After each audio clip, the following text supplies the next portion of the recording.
on to win a match. Who's the best wrestler in the room?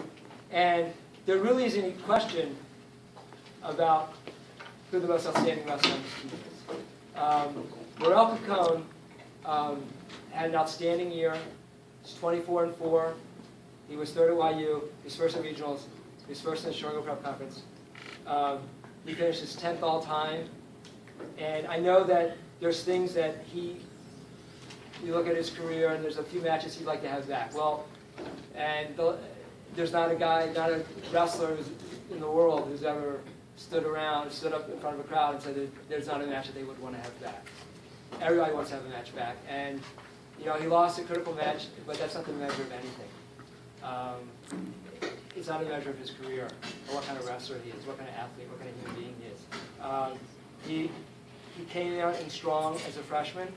He was aggressive, really, pinning people left and right.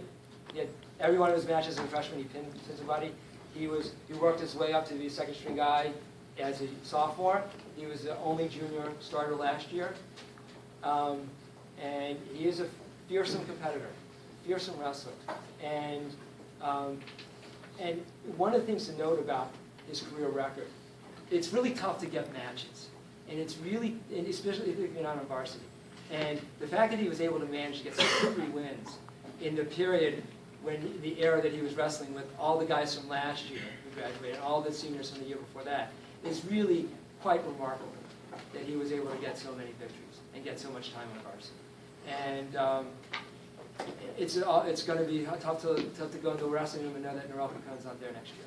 But this year's most outstanding wrestler, Nirel Kakon.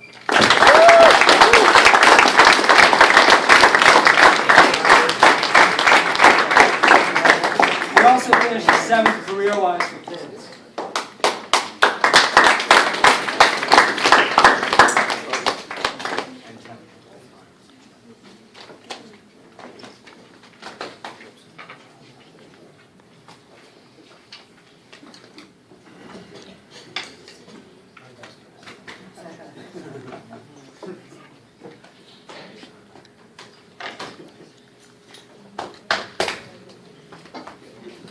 All right, that's all I have.